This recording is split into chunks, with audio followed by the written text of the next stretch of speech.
بسم اللہ الرحمن الرحیم۔ شروع اللہ کے نام سے جو سب پر مہربان ہے، بہت مہربان ہے۔ کیا تم نے نہیں دیکھا کہ تمہارے پروردگار نے ہاتھی والوں کے ساتھ کیسا معاملہ کیا؟ یہ ابرہہ کے لشکر کی طرف اشارہ ہے جو کعبے پر چڑھائی کرنے کے لیے ہاتھیوں پر سوار ہو کر آیا تھا۔ ابرہہ یمن کا حکمران تھا اور اس نے یمن میں ایک عالیشان کلیسا تعمیر کر کے یمن کے لوگوں میں یہ اعلان کرا دیا کہ آئندہ کوئی شخص حج کے لیے مکہ مکرمہ نہ جائے اور اسی کلیسا کو بیت اللہ سمجھے۔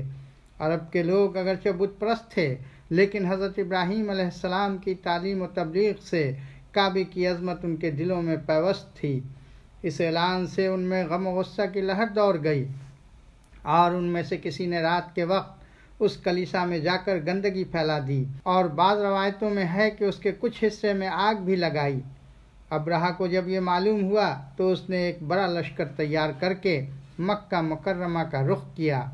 راستے میں عرب کے کئی قبیلوں نے اس سے جنگ کی، لیکن ابرہہ کے لشکر کے ہاتھوں انہیں شکست ہوئی۔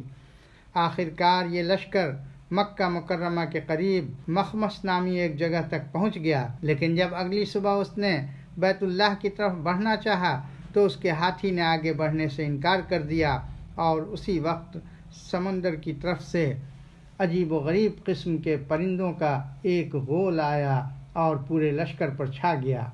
ہر پرندے کی چونچ میں 3 کنکر تھے جو انہوں نے لشکر کے لوگوں پر برسائے۔ ان کنکروں نے لشکر کے لوگوں پر وہ کام کیا جو بارودی گولی بھی نہیں کر سکتی۔ جس پر بھی یہ کنکری لگتی اس کے پورے جسم کو چھیدتی ہوئی زمین میں گھس جاتی تھی۔ یہ عذاب دیکھ کر سارے ہاتھی بھاگ کھڑے ہوئے۔ لشکر کے سپاہیوں میں سے کچھ وہیں ہلاک ہو گئے اور کچھ جو بھاگ نکلے وہ راستے میں مرے، اور ابرہہ کے جسم میں ایسا زہر سرایت کر گیا کہ اس کا ایک ایک جوڑ گل سر کر گرنے لگا۔ اسی حالت میں اسے یمن لایا گیا اور وہاں اس کا سارا بدن بہہ بہہ کر ختم ہو گیا، اور اس کی موت سب سے زیادہ عبرتناک ہوئی۔ اس کے 2 ہاتھی بان مکہ مکرمہ میں رہ گئے تھے جو اپاہج اور اندھے ہو گئے۔